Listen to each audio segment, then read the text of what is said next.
शिक्षकों का काम आपके वोटर लिस्ट में सुधार करना, उसका आप जो ये चला रहे हैं अभियान रिवीजन का, ये रिवीजन करना शिक्षकों का काम नहीं है। ये मतदाता सूची का सर्वेक्षण हमारा काम नहीं है।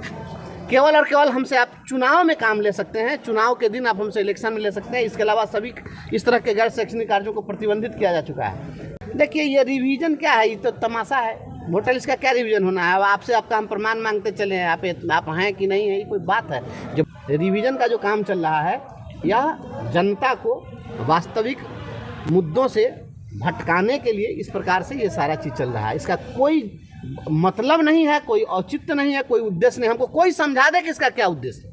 और सरकार के पास यह औकात नहीं है कि सरकार जो है एक जमीन का भूखंड खरीद करके और वहाँ पर एक इंफ्रास्ट्रक्चर से युक्त कोई संस्थान खोल सके। और यहाँ वित्त रहित गुरुजनों की सभा है और वित्त रहित शिक्षकों की समस्याओं, उनकी चुनौतियों के संदर्भ में सभी लोग परिचर्चा कर रहे हैं। राज्य में वित्त रहित शिक्षा नीति पर एक बहुत बड़ा कलंक है। यह एक काला अध्याय है जिसको सरकार को समाप्त करना चाहिए। बिहार एकमात्र ऐसा राज्य है जहां पर वित्त रहित शिक्षा नीति है, शिक्षा की नीति, और वह भी वित्त रहित। जब इस आर्थिक युग में बिना पैसे का किसी भी व्यक्ति का सांस लेना मुश्किल है, अब तो शुद्ध हवा के लिए लोग एयर प्यूरीफायर लगा रहे हैं, और उस दौर में आप वित्त रहित शिक्षा की बात करते हैं, तो मैं समझता हूँ इससे बड़ी कोई कोरी कल्पना नहीं हो सकती है। पूरे हिंदुस्तान में किसी भी राज्य में इस प्रकार की नीति नहीं है। जब ये लोग समान काम कर रहे हैं, शिक्षा के क्षेत्र में इतना बड़ा योगदान दे रहे हैं, और आज वर्तमान में जो सरकार शिक्षा सुधार का जो ढिढोरा पीट रही है, जरा आप लोग अपने कैमरे को घुमा करके इस कैंपस का भी एक वीडियो बना लीजिएगा। आज हाई स्कूल को अपग्रेड करके +2 किया जा रहा है, मिडिल स्कूल को अपग्रेड करके हाई स्कूल बनाया जा रहा है, और उसके पास में 2 कमरा बनाने के लायक जगह नहीं है, उसके पास कोई प्लेग्राउंड के लिए जगह नहीं है, उसके पास मूलभूत सुविधाएं नहीं है, और उसको आप स्कूल बना रहे हैं। और सरकार के पास यह औकात नहीं है कि सरकार जो है एक जमीन का भूखंड खरीद करके और वहाँ पर एक इंफ्रास्ट्रक्चर से युक्त कोई संस्थान खोल सके। और देख लीजिए इसका इतना बड़ा इंफ्रास्ट्रक्चर, और इसके बावजूद यहाँ जो पढ़ाने वाले गुरुजी हैं वह वित्त रहित हैं और वो फाँका कसी में जी रहे हैं। तो आप कैसे सब सोच सकते हैं कि आप शिक्षा में गुणवत्तापूर्ण शिक्षा दे सकते हैं? वित्त रहित शिक्षा नीति में आपने कहा है परफॉर्मेंस बेस्ड, कि आपका जो परफॉर्मेंस होगा, जितने बच्चे पास करेंगे उसके आधार पर आप अनुदान देंगे, और वह भी अनुदान आप समय से भुगतान नहीं करेंगे। ये शिक्षक जो है दान पर चलने के लिए नहीं है। आज के डेट में जो बिहार में राजनेता हैं, इस देश में जो राजनेता हैं, जो अधिकारी हैं, वो अनुदान पर अगर नहीं चल सकते हैं तो कोई शिक्षक भी अनुदान पर नहीं चले। अगर आप न्याय करना चाहते हैं तो इनके साथ पूर्ण न्याय यही है, इनको पूर्ण वेतनमान मिलना चाहिए, और सरकार को इन शिक्षकों की पूरी जवाबदेही स्वयं उठानी चाहिए। और इसके लिए हम लोग आवाज़ बुलंद करते रहे हैं, आवाज़ बुलंद करते रहेंगे। और माननीय मुख्यमंत्री जी से हम यह अनुरोध करते हैं कि जब आप सामाजिक सुरक्षा पेंशन भोगियों की भी चिंता कर रहे हैं, और उसको जब 400 रुपया मिलता था उसको आपने 1100 रुपया कर दिया। आज जितने भी लोग हैं जो कम मानदेय पर काम कर रहे थे उनको आपने दुगुना करने का आप एक अभियान चलाया है। तो ऐसी स्थिति में आपके इस आर्थिक न्याय के इस लगातार निरंतर चल रहे अभियान में ये हमारे वित्त रहित शिक्षक पीछे क्यों छूट रहे हैं? ये भी पीछे नहीं छूटने चाहिए, इनके साथ भी आर्थिक न्याय होना चाहिए, ताकि इन्हें भी लगे कि सुशासन की सरकार है। चुनाव को लेकर शिक्षकों को इलेक्शन ड्यूटी में लगाया जाता है। अभी भी लगातार सत्यापन का काम चल रहा है, शिक्षकों को लगाया जा रहा है। उन लोगों की भी हालत अभी काफ़ी ज़्यादा ख़राब है, क्योंकि समय भी काफ़ी कम है और पूरी तरह सत्यापन करना है उनको। देखिए यहाँ तो स्थिति है कि यहाँ किसके समक्ष आप फरियाद लेकर के जाइएगा? इंसाफ होता नहीं यहाँ, ये दौरे तबाही है, पत्थर की अदालत है और शीशे की गवाही। यहाँ कोई सुनने वाला है? किसको कहिएगा, किसको वतन की फिक्र है? हम दोस्त ने किसे बगिया उजाड़ डाला मालिक आज, किसी को कोई फिक्र नहीं है। शिक्षकों को ये लोग 12 बजे रात तक ड्यूटी लगाए हैं। रात में शिक्षक को रात में आप ड्यूटी लगाने वाले होते कौन हैं? ऑनरेबल सुप्रीम कोर्ट ने कहा है कि शिक्षकों से आप गैर शैक्षणिक कार्य नहीं ले सकते हैं, तो फिर इन शिक्षकों से गैर शैक्षणिक कार्य क्यों लिया जा रहा है?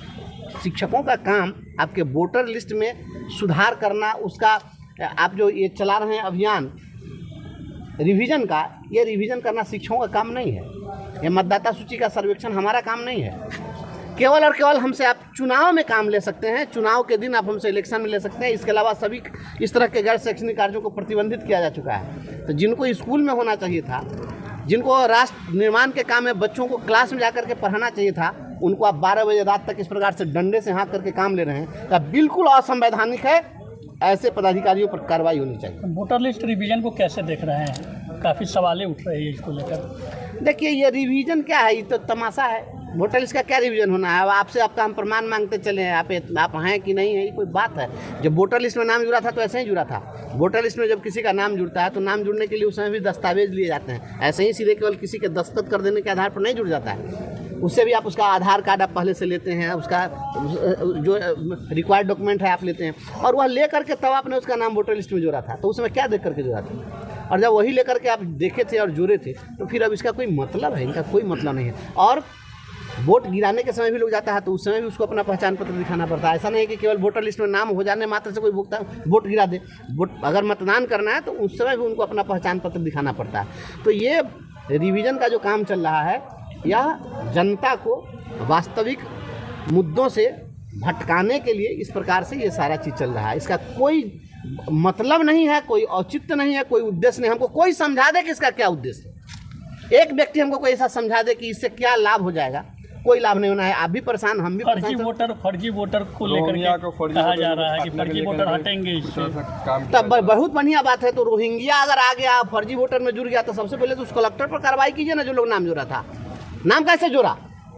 जिस दिन नाम जोड़ा जा रहा था तो उस दिन किसकी सरकार थी? उस समय ये इलेक्शन कमीशन कहाँ था? इलेक्शन कमीशन तो ऑटोनोमस बॉडी है। हम तो ये भी नहीं कह सकते हैं कि किसकी सरकार थी। हम तो ये कहेंगे कि इलेक्शन कमीशन उस दिन कहाँ सोया हुआ था?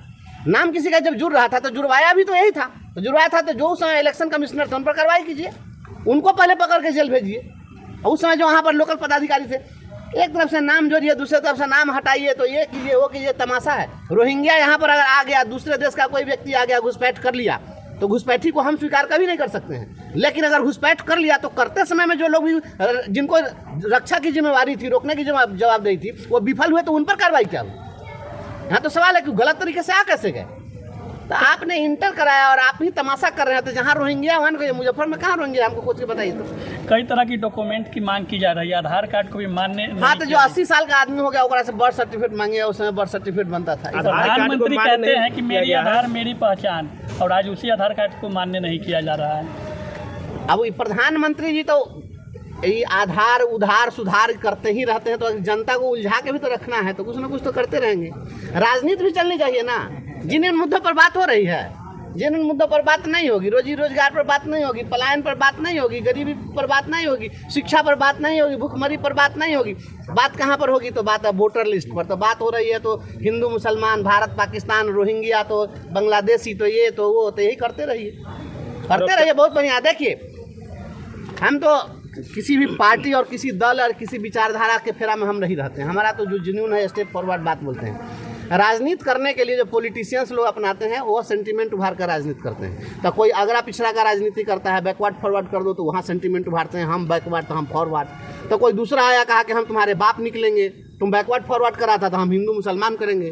तो कोई उससे भी आगे निकल के कहता है कि हम भारत पाकिस्तान करेंगे। तो ये सेंटीमेंट उभार करके राजनीति करनी है ताकि जनता जो है वाजिब मुद्दों से भटक जाए। इसके अलावा दूसरा कोई औचित्य नहीं है इन चीज़ों का।